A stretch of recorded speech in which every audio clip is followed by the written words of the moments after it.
Okay, now we're going to do the second part of chapter 2.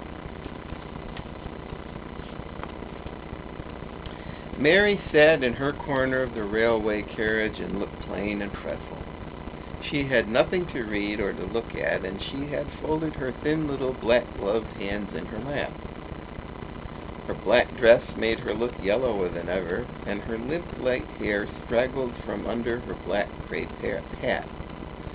A more marred-looking young one I never saw in my life, Mrs. Medlock thought. Marred is a Yorkshire word and means spoiled and pettish. She had never seen a child who sat so still without doing anything. And at last she got tired of watching her and began to talk in a brisk, hard voice. "I suppose I may as well tell you something about where you were going to," she said. "Do you know anything about your uncle?" "No," said Mary. "Never heard your father and mother talk about him?" "No," said Mary, frowning. She frowned because she remembered that her father and mother had never talked to her about anything in particular. Certainly they had never told her things. "Humph," muttered Mrs. Medlock, staring at her queer, unresponsive little face. She did not say any more for a few moments, and then she began again. "I suppose you might as well be told something to prepare you. You are going to a queer place." Mary said nothing at all, and Mrs. Medlock looked rather discomfited by her apparent indifference. But after taking a breath, she went on. "Not but that isn't a grand big place in a gloomy way, and Mr. Craven's proud of it in his way, and that's gloomy enough too. The house is 600 years old, and it's on the edge of a moor, and there's near 100 rooms in it, though most of them's shut up and locked. And there's pictures and fine old furniture and things that's been there for ages, and there's a big park round it, and gardens and trees with branches trailing to the ground, some of them." She paused and took another breath. "But there's nothing else," she ended suddenly. Mary had begun to listen in spite of herself. It all sounded so unlike India, and anything new rather attracted her. But she did not intend to look as if she were interested. That was one of her unhappy, disagreeable ways. She just sat still. "Well," said Mrs. Medlock, "what do you think of it?" "Nothing," she answered. "I know nothing about such places."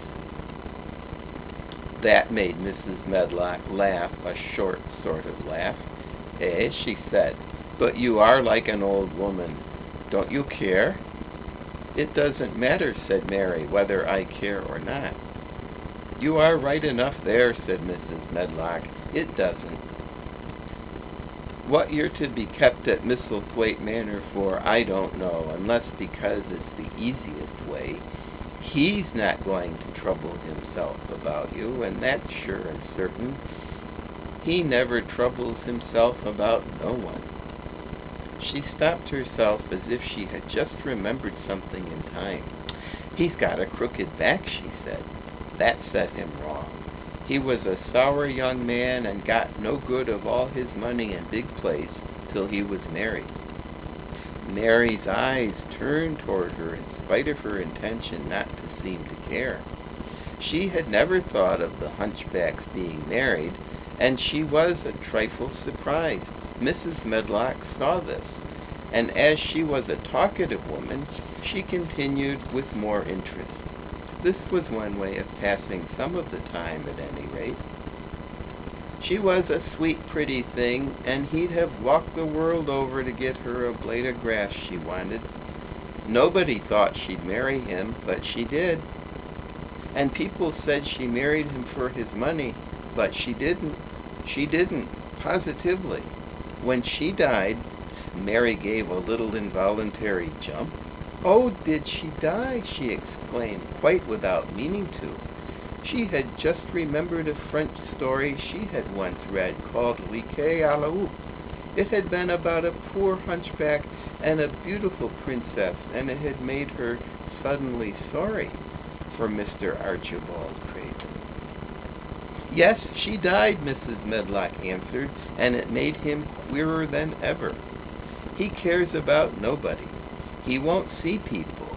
Most of the time he goes away, and when he is at Misselthwaite Manor, he shuts himself up in the west wing and won't let anyone but Pitcher see him. Pitcher's an old fellow, but he took care of him when he was a child, and he knows his ways."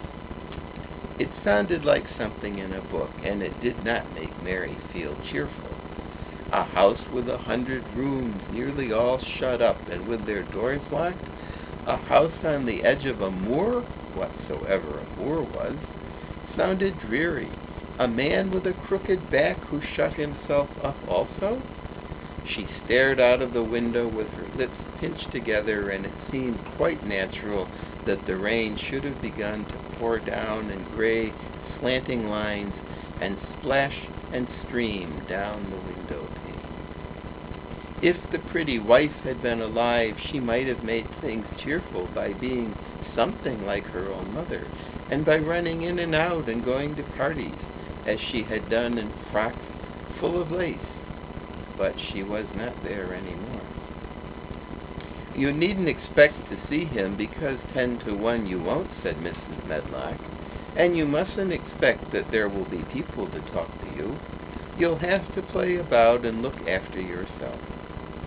You'll be told what rooms you can go into and what rooms you're to keep out of.